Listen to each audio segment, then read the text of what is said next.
You're watching WCSR TV, ABC7, Digital 7.2. You're watching ABC7 News Now, Indiana's only 24-hour local news and weather network, featuring weather on the 7s from Storm Team 7. Now, the latest local news from across Indiana on ABC7 News 24/7. Good morning, I'm Cameron Riddle with some of the big stories we're working on for ABC7 News and the IndyChannel.com. 4 days after a deadly stage collapse at the Indiana State Fair, new developments have surfaced on every level, from memorial plans to the fans that lost their lives to the investigation on whether or not State Fair officials followed proper severe weather protocol, and now the new fair schedule, which includes several cancellations and reschedulings. But first, we begin with an update on the 5 people killed and the nearly 50 injured Saturday night. The victims that lost their lives were identified as 42-year-old Tammy Van Dam of Wanata, 49-year-old Glenn Goodridge of Indianapolis, 23-year-old Alina Big Johnny of Fort Wayne, 29-year-old Christina Santiago of Chicago, and 51-year-old stagehand Nathan Bird of Indianapolis. He died early Sunday morning at Methodist Hospital. Sugar Land has announced that they will have a private memorial service for the families of the fallen fans after they are laid to the rest. Now, the duo also released a statement saying, "Until that time, we are holding a vigil for them. We join them on their mourning benches, and we stand in the gap of asking to offer them peace and healing. No place and time has been scheduled for when that will happen, but again, the group guarantees it will not happen until the families have held the memorial for their fallen family members." Individual memorial services for the victims will be held throughout the weekend, and information on how you can pay your respects is on the IndyChannel.com. In light of the State Fair tragedy, several events at the Indiana State Fair have been canceled or moved to a new location. Janet Jackson's show for Wednesday night is canceled, and Lady Antebellum's performance scheduled for Friday night both have been canceled. The concert featuring Train and Maroon 5 will still happen Thursday, but the location has been changed to Conseco Fieldhouse. The time is still pending. Those fans who wish to get a refund for the ticket may do so through the vendor which they bought it from. And an update on the investigation on whether or not the stage should have collapsed. Fair officials have hired the same company that investigated the I-35 bridge collapse and the World Trade Center collapse on 9/11 to investigate exactly what caused the stage to collapse. We'll keep you updated on their findings right here on ABC7 News. The Indiana State Police has released a minute-by-minute timeline of what happened Saturday night, and now ABC7 News will take you back. The timeline indicates that the Indiana State Fair officials first contacted the National Weather Service in Indianapolis for a fair weather update on Saturday evening about 5:30 p.m. Less than 30 minutes before the National Weather Service Storm Prediction Center in Oklahoma issued a severe thunderstorm watch that included Indianapolis. At 7 p.m. Saturday, the National Weather Service in Indianapolis told fair officials that a thunderstorm would be in the area of the fairgrounds between 9 p.m. and 9:30, and that the storm would have heavy rain, lightning, strong winds, and hail of up to 2 inches. Fair staff was told of the severe thunderstorm watch by an audio dialer shortly after 7 p.m. and again a little after 8 p.m. At 8:30, Indiana State Police officers were moved into the grandstand to assist security and other personnel in the evacuation of concert attendees. A severe thunderstorm warning was issued for Marion County at 8:39. At 8:45 p.m., the concert MC announced to the attendees that the severe weather was moving in and that attendees were told how and where to seek shelter according to the release timeline. The stage collapsed at 8:49 p.m., 4 minutes after the announcement from the stage. Within a minute, the Indianapolis Fire Department was alerted of the collapse with injuries at the fairgrounds.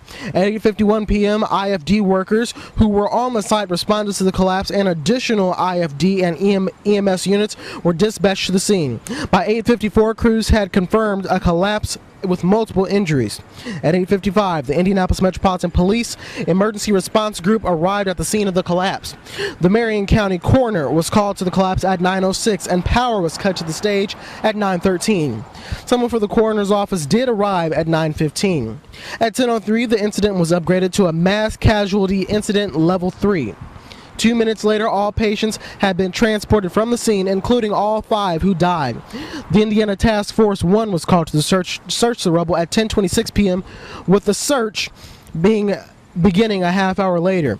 At 11:27 p.m., the search was completed and the rescue operations concluded at 11:46. A secondary search of the Indiana State Fairgrounds was completed at 1:53 Sunday morning. Now, I wasn't here in Indianapolis for the storm, but I was driving up I-65 toward Chicago for a funeral in Northwest Indiana, and I can tell you that storm was very, very strong. Now, I didn't feel any winds as I was driving, as the storm was just coming in, but I definitely did feel some high, very tornado-like winds. And I was actually watching World News last night, and they were talking about these type of gustnados and these spiral storms that would spin up right before. And as I was going up I-65 in the Lafayette area, I did notice that in the field there were these mini like tornado, not exactly, but small, thin skeleton tornadoes forming in the fields. I didn't know what they were, but all I knew is I needed to keep going because it did look dangerous. So I do send out my condolences to all those whose lives were impacted, whether they lost someone or they were physically or mentally injured by the events that happened here at the Indiana State Fair. And we'll keep you updated on any and all developments that happen in the aftermath and investigation into the tragedy at the State Fair on the IndyChannel.com and, of course, right here on ABC7 News. That is the news this hour. Weather on the 7th with meteorologist Paul Poteet is coming up next. But for now, I'm Cameron Ridle reporting live at the Indiana State Fair for ABC7 News 24/7.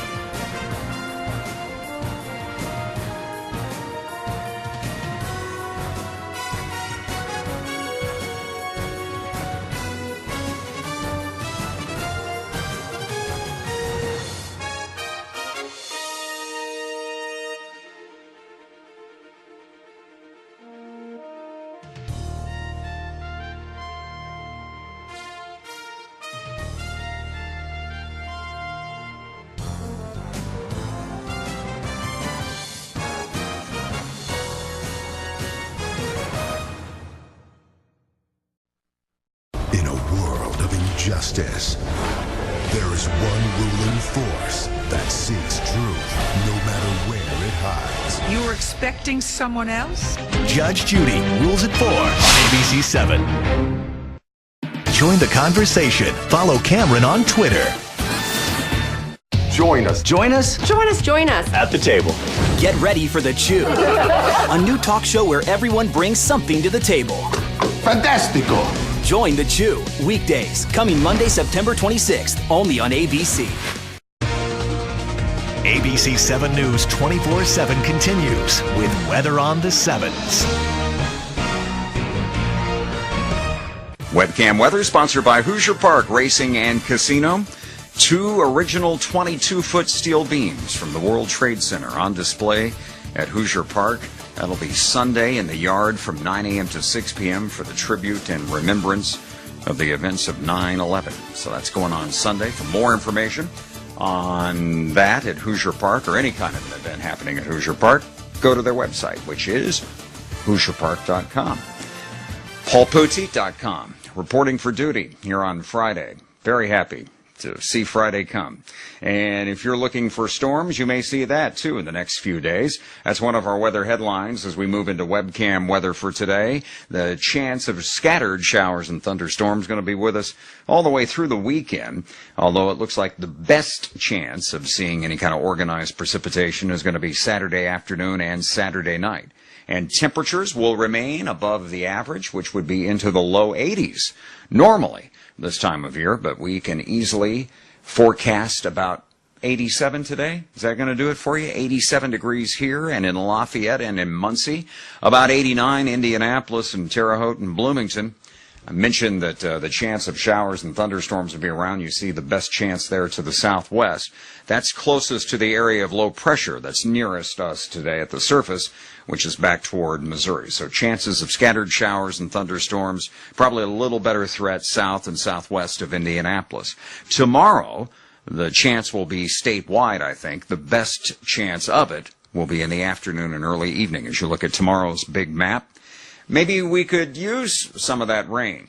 This is the U.S. Drought Monitor focused in on the state of Indiana, and where you see the yellow shading, that is abnormally dry, just shy of officially being a drought. We've got a moderate drought going on now in parts of Marion, Hamilton County. Here in Madison County and over toward Muncie, where you see the yellow shading, just abnormally dry. But we could certainly use a drink.